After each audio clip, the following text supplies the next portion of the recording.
પ્રકરણ 20. કેટલા રે કેટલા? કેમ છો મિત્રો? મજામાં છો ને? ચાલો આપણે એક રમત રમીએ. તમે બધા આ રમતથી પરિચિત જ હશો. આજે આપણે કેટલા રે કેટલાની રમત રમીશું. રમત રમવા માટે તમે બધા બાળકો વર્તુળમાં ઊભા રહો.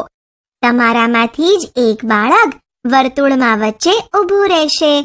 હવે તે તાલ વગાડશે અને જ્યાં સુધી તે તાલ વગાડે ત્યાં સુધી દરેક બાળકે વર્તુળમાં દોડવું.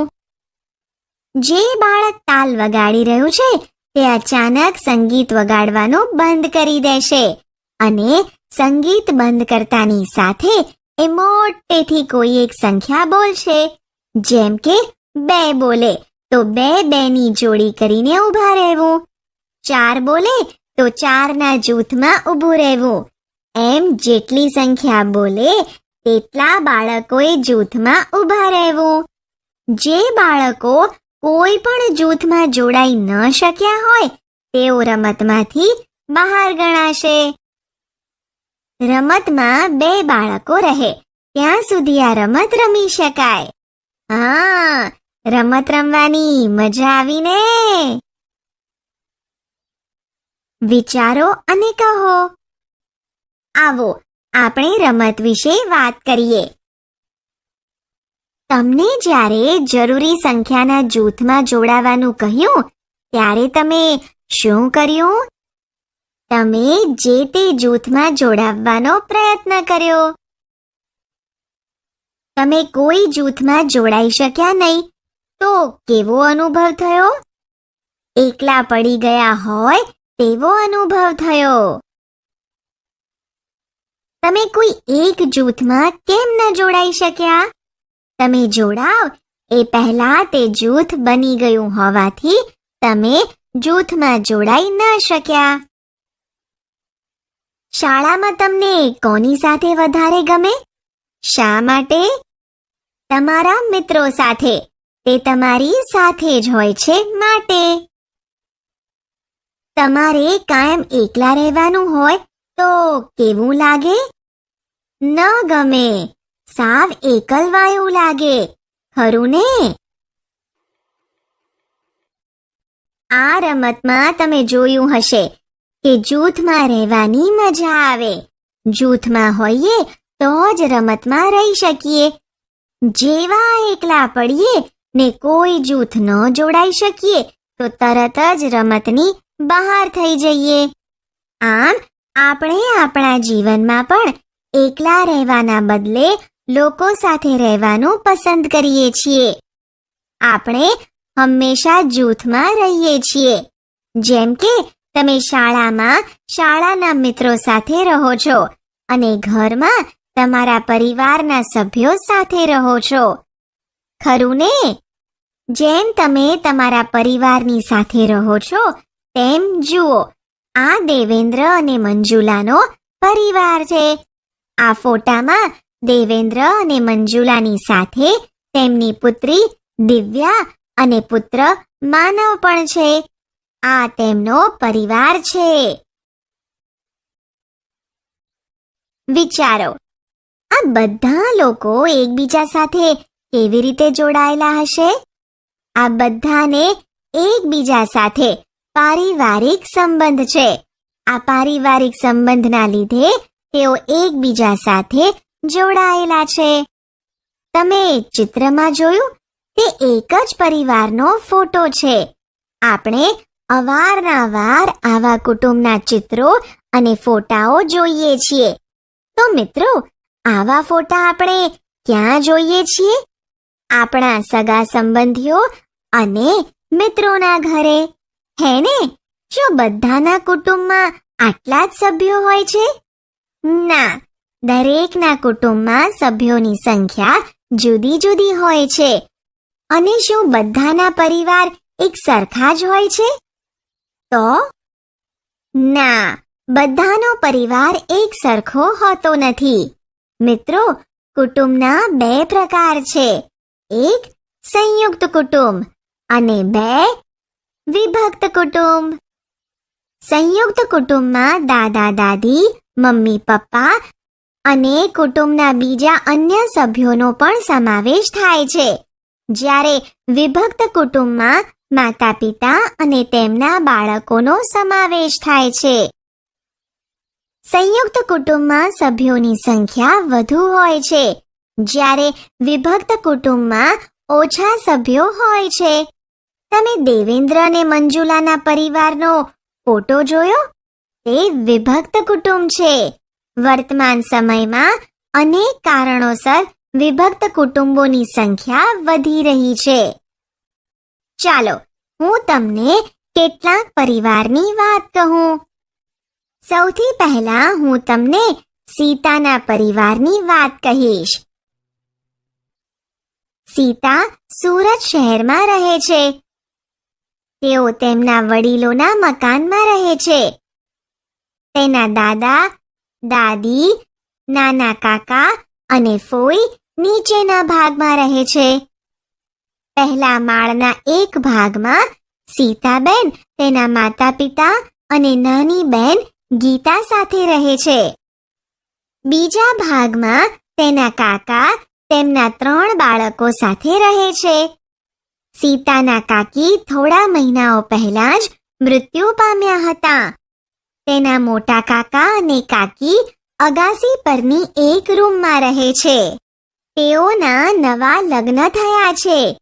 સાંજે જમતા પહેલા સીતાની માતા બધા બાળકોને ભણાવે છે. નીચેના માળે કુટુંબના બધા સભ્યો માટે એક જ રસોડામાં જમવાનું બને છે. તેઓ બધા પ્રયત્ન કરે છે કે સાંજનું જમવાનું પણ સાથે જ જમે. સીતાના કાકાની નાની છોકરી સીતાની માં જોડે જ સૂવે છે. સવારમાં સીતા તેને શાળાએ જવા માટે તૈયાર કરે છે. આમ સીતા સંયુક્ત કુટુંબમાં રહે છે.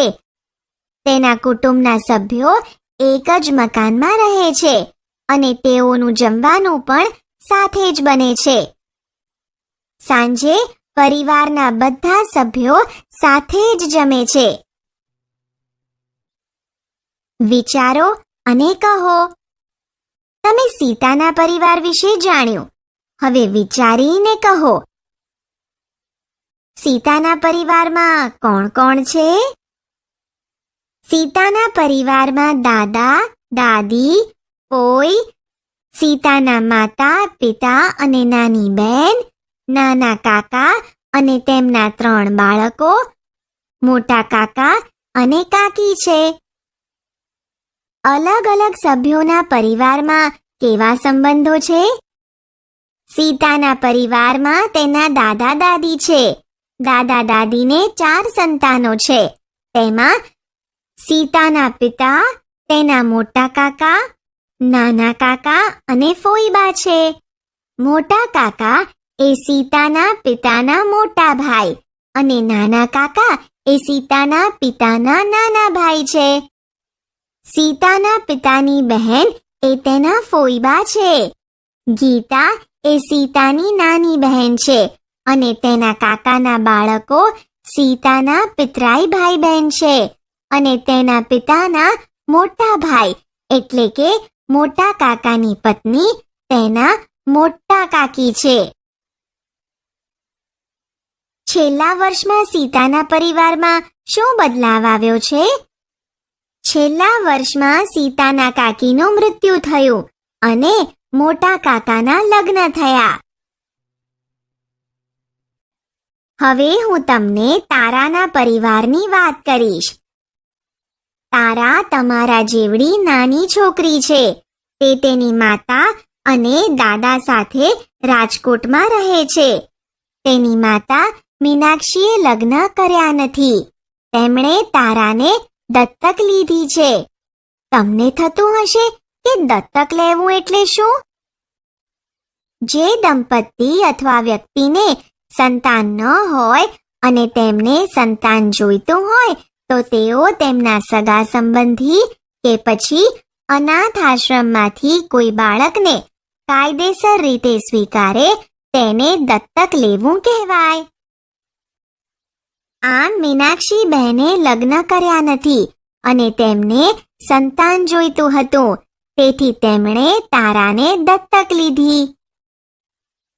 મીનાક્ષી નોકરી કરે છે. તે સવારે ઓફિસ જાય છે અને સાંજે આવે છે. જ્યારે તારા શાળામાં ભણે છે, તેના દાદા તેની સંભાળ રાખે છે. દાદા તેને જમાડે છે, ગૃહ કાર્યમાં પણ મદદ કરે છે અને તેની સાથે રમે છે. જોયું ને, તારા મીનાક્ષીબહેનનું સંતાન ન હોવા છતાં પણ તારા તેમનું સંતાન છે અને તેઓ કેટલા પ્રેમથી એકબીજાની સાથે રહે છે. રજાઓમાં તેઓ દૂર ફરવા જાય છે અને મજા માણે છે.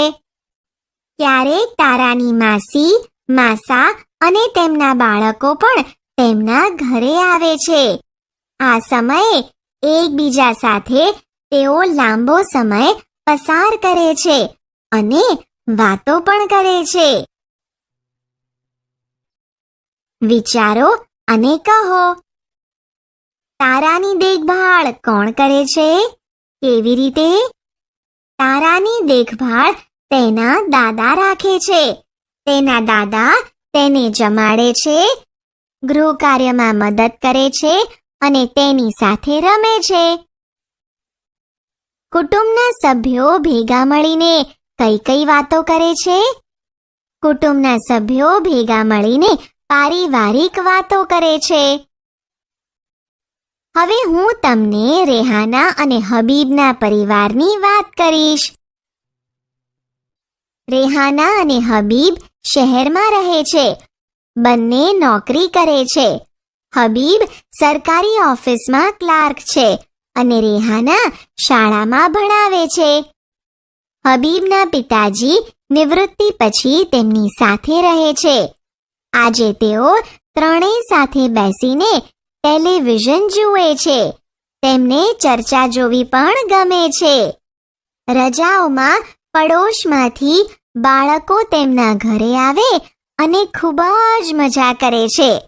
તેઓ રમતો રમે, બહાર જાય અને ક્યારેક નાટક જોવા જાય અને ચલચિત્રો પણ જુએ. વિચારો અને કહો, આ કુટુંબમાં બીજા કોણ કોણ છે? આ કુટુંબમાં રેહાના, હબીબ અને હબીબના પિતાજી છે. મિત્રો, હબીબ, રેહાના અને તેના પિતાજી જેમ ટીવી જુએ છે તેમ તમે પણ ટીવી જોતા જ હશો. જુઓ છો ને? તો ટેલિવિઝનમાં તમને શું જોવું ગમે છે? કેમ? કાર્ટૂનની ચેનલ, મૂવી વગેરે. કાર્ટૂનની ચેનલમાં આવતી સિરિયલ નાના બાળકો માટે જ બનાવેલી હોય છે અને તેમાં કાર્ટૂન હોય છે, તેથી તે જોવાની મજા આવે છે. કેવી રીતે કુટુંબના સભ્યો ભેગા થઈ મજા કરે છે? રજાઓમાં પાડોશમાંથી બાળકો તેમના ઘરે આવે છે. તેઓ રમતો રમે, બહાર જાય અને ક્યારેક નાટક જોવા જાય અને ચલચિત્રો જુએ. આવી રીતે બધા ભેગા મળીને મજા કરે છે. હવે હું તમને કેતનના પરિવારની વાત કરીશ. કેતન તેના પિતા, કાકા અને પિતરાઈ ભાઈઓ સાથે અમદાવાદની કોલોનીમાં રહે છે. કેતન અને તેના ભાઈઓએ ભણવા માટે અમદાવાદ આવવું પડ્યું. તેના પિતા અને કાકા અહીં કામ કરે છે. બધા ભેગા મળીને ઘર કામ કરે છે. કેતનના કાકાએ બનાવેલી રસોઈ દરેકને ગમે છે. કેતનના પિતા બજારમાંથી ખરીદી કરી લાવે છે. તેઓ થોડા પૈસા કેતનના દાદાને નિયમિત ગામડે મોકલે છે. કેતનની માતા, દાદા, દાદી, કાકી, નાના મોટા ભાઈ કે બહેનો તેઓના ગામડે રહે છે. વર્ષમાં એકવાર કેતન ગામડે જાય છે. તેની માં ગામડે રહે છે. કેતન અમદાવાદમાં રહે છે. તે તેની માને ખૂબ યાદ કરે છે. તે એમને પત્ર પણ લખે છે. વિચારો અને કહો. કેતનના કુટુંબના સભ્યો એકબીજા સાથે કેવી રીતે સંપર્કમાં રહે છે? કેતનના કુટુંબના સભ્યો એકબીજાને પત્ર લખીને સંપર્કમાં રહે છે. કેતનના કુટુંબના કયા સભ્યો શહેરમાં અને કયા સભ્યો ગામડામાં રહે છે? કેતન, તેના પિતા, કાકા અને પિતરાઈ ભાઈઓ શહેરમાં રહે છે અને કેતનની માતા, દાદા દાદી, કાકી, નાના મોટા ભાઈ કે બહેનો તેઓના ગામડે રહે છે. હવે હું તમને કૃષ્ણા અને કાવેરીના પરિવારની વાત કરીશ. કૃષ્ણા અને કાવેરી તેના પિતા સાથે રહે છે. તેની માતા બીજા શહેરમાં રહે છે. સવારે ત્રણેય સાથે જાય છે. કૃષ્ણા કાવેરીને શાળાએ છોડે છે, પછી કોલેજ જાય છે. તેમના પિતા દિવસે દુકાને જાય છે. કાવેરી બપોરે શાળાએથી આવી જાય છે. તે ઘર ખોલે છે અને કૃષ્ણાની રાહ જુએ છે. કોલેજથી આવીને કૃષ્ણા અને કાવેરી સાથે જમે છે.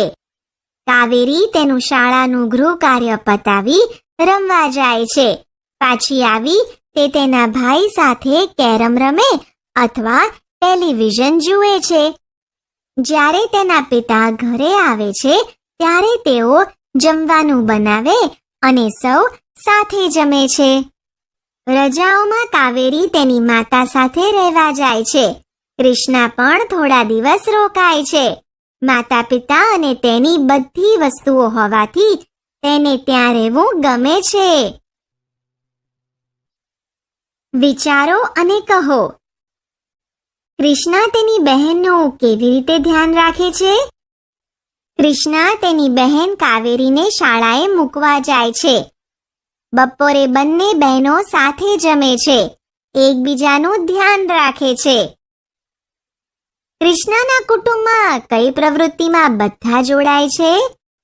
કૃષ્ણાના કુટુંબમાં સાંજનું જમવાનું બધા સાથે મળીને બનાવે છે.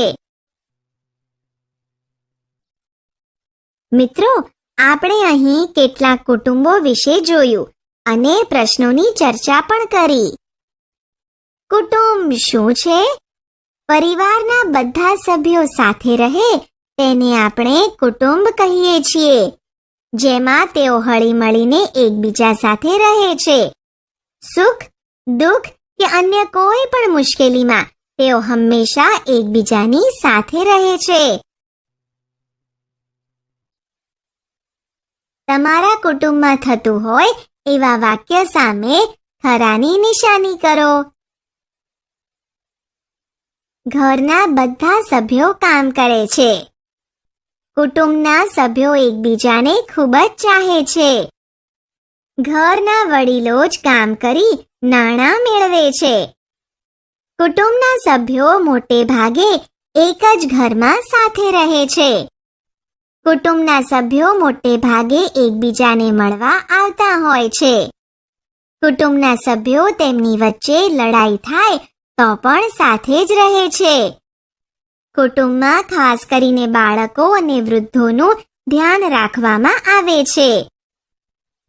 શું તમારા બધાના ઘરમાં ઘરના બધા સભ્યો કામ કરે છે? હા, તો અહીં આપણે ખરાની નિશાની કરીશું. તમારા કુટુંબના સભ્યો એકબીજાને ખૂબ જ ચાહે છે. એકબીજા પ્રત્યેની લાગણીના લીધે બધા સાથે રહે છે. માટે અહીં પણ આપણે ખરાની નિશાની કરીશું. શું તમારા બધાના ઘરમાં વડીલો જ કામ કરી નાણાં મેળવે છે? તો હા, બરાબર ને? તો અહીં આપણે ખરાની નિશાની કરીશું. શું તમારા બધાના કુટુંબના સભ્યો મોટે ભાગે એક જ ઘરમાં સાથે રહે છે? તો ના, બરાબર ને? કોઈક સંયુક્ત કુટુંબમાં રહેતું હશે તો વળી કોઈક વિભક્ત કુટુંબમાં રહેતું હશે. માટે આપણે અહીં ખોટાની નિશાની કરીશું. કુટુંબના સભ્યો મોટે ભાગે એકબીજાને મળવા આવતા હોય છે. તમારા ઘરે તમારા કુટુંબીજનો મળવા આવતા જ હશે, માટે આપણે અહીંયા ખરાની નિશાની કરીશું. શું તમારા કુટુંબના સભ્યો તેમની વચ્ચે લડાઈ થાય તો પણ સાથે જ રહે છે? તો હા, બરાબર ને? મોટું કુટુંબ હોય તો તેમાં ક્યારેક મતભેદ થતા હોય છે અને તેના લીધે લડાઈ થાય છે, પણ કુટુંબના બધા સભ્યોને એકબીજા માટે લાગણી હોવાના કારણે સાથે જ રહે છે, માટે આપણે અહીં ખરાની નિશાની કરીશું. તમારા કુટુંબમાં ખાસ કરીને બાળકો અને વૃદ્ધોનું ધ્યાન રાખવામાં આવે છે. હા, ખરું ને? કેમ કે વૃદ્ધો શારીરિક રીતે અશક્ત હોવાના કારણે ઘણા કાર્યો કરી શકતા નથી, અને તેવી જ રીતે નાના બાળકો પણ ઘણા કામ કરી શકતા ન હોવાને કારણે તેમને અન્ય વ્યક્તિની મદદની જરૂર પડે છે. અને માટે આપણા બધાના કુટુંબમાં ખાસ કરીને બાળકો અને વૃદ્ધોનું ધ્યાન રાખવામાં આવે છે. તો અહીં પણ આપણે ખરાની નિશાની કરીશું.